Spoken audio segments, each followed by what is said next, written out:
2020 is finally over. We made it through. Yay! Woo! But seriously, this was by far the worst year I've ever had to experience. This will forever be remembered as the coronavirus year. The year that had so many people around the world lose their jobs. Many went through so much depression and anxiety, and I have literally met no one who had something positive to say about this year. So it's safe to assume it was just a terrible year for everyone, one way or another. So since it was not an ordinary year, I thought instead of doing a simple top best movies of the year, I thought I'll do something a little bit different. So I'm going to go through everything I liked and disliked across all media. Because since this was a year that forced most of us to stay home and consume as much entertainment as possible, I have quite a lot to say about different things this time. So let's go! Best trailer, The Batman. That's not even a contest. DC fandom as a whole was the best virtual convention this year, with so many surprises and cool announcements. But The Batman was not great because it's something cool to look forward to, or just because it's another Batman movie. Actually, I never thought I would ever get excited for yet another Batman reboot. But the strength of this project is that Warner Brothers got freaking Matt Reeves, one of my favorite directors working today, and gave him full control, and the result is a movie that looks and feels like something fresh and exciting. And it was by far the best and most exciting trailer I've seen all year. Best TV series, The Queen's Gambit. Weirdly enough, this was a better year for TV series than it was for movies. I mean, The Mandalorian Season 2, The Boys Season 2, The Umbrella Academy Season 2, The Haunting of Bly Manor, Lovecraft Country, Ozark Season 3, Better Call Saul Season 5. There was even a new Star Trek series with Patrick Stewart.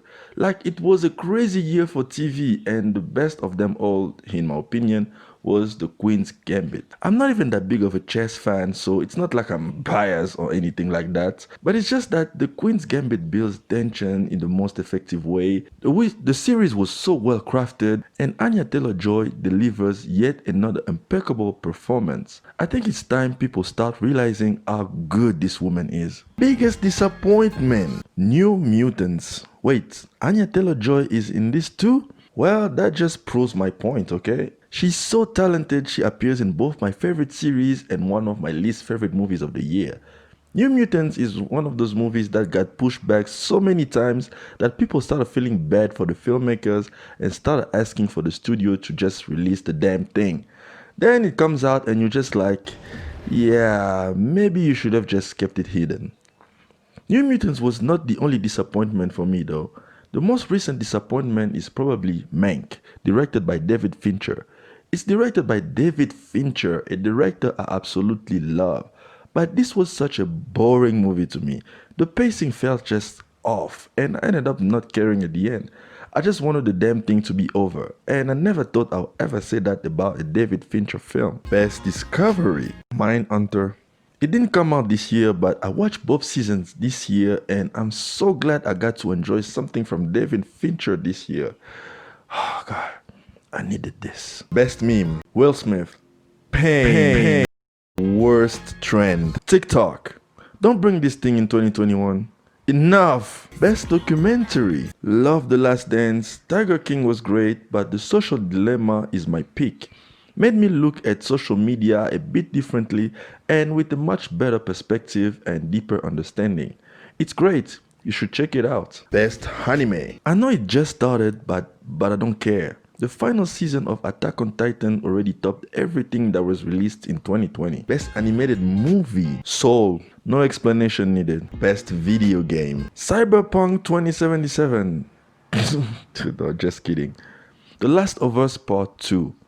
No, I'm not kidding. I love this game. It has the best gameplay of the year, and its story challenges the player. Maybe challenges the player a bit too much. I personally connected with what seemed to be a critic at human nature and how far the human race is willing to go to survive, and an incredible demonstration of how destructive the cycle of hatred can be. Disagree with me if you want, but I refuse to apologize for liking what I think is a really good game. Best YouTube video essay, anything made by Patrick H. Williams. This guy is absolutely incredible and had the best video essays on YouTube in my opinion. Worst movie of the year. I was gonna choose between Artemis Fowl and Mulan because I absolutely hated those movies. But there is a movie that actually pissed me off, and that's the newest Jackie Chan film, Vanguard. I can't believe how bad this movie actually is. The acting is bad, the direction is absurd, the special effects are laughably bad. Like, my head hurts just thinking about this atrocity. Best comic book movie. I mean, it's kind of hard to pick a movie when only DC came out to play this year. Obviously, Marvel had to push all their movies back because of COVID-19, so there wasn't much competition for DC. Their only competition was freaking Bloodshot, and that movie was awful. So it's definitely between Birds of Prey and Wonder Woman 1984. In this case, I have to pick Wonder Woman 1984, I guess. I like Birds of Prey as a movie, but I think as an adaptation, it failed to make the changes it made from the source material feel necessary. Cassandra Cain was completely butchered, and the Birds of Prey were background characters in a movie called Birds of Prey. Wonder Woman 1984 at least still get Wonder Woman right. Gave us the invisible jet, Steve Trevor came back in a good way, and some changes to the characters are disappointing at worst and bold and fresh at best. So it's obviously both an enjoyable film and a pretty good adaptation, I'll say. So that's why I'll definitely choose this as the best comic book movie of the year. Even though it doesn't say much because this was a terrible year for comic book movies, let's be honest. Favorite movie of the year? Sonic the Hedgehog. No, just kidding. The Five Bloods. I just absolutely love this movie. This year has been full of disappointments for me. Capone, Tenet, Peninsula, and so many more were big disappointments. But then movies such as Bad Boys for Life, The Invisible Man, The King of Staten Island, Minari were really good surprises. But my favorite remains Spike Lee's The Five Blood. The movie is thrilling, emotional, and has a loud voice with a good message. It's incredibly well directed, and the acting is just amazing. And with the passing of Chadwick Boseman, this scene found a whole new meaning. You got me now. You got me good. Ain't no thing.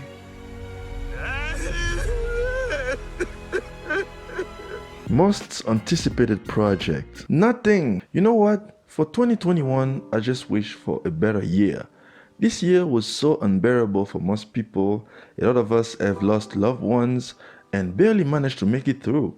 So it's really hard to get excited for anything until we get some form of our old lives back. That's my most anticipated project of 2021, getting our old lives back.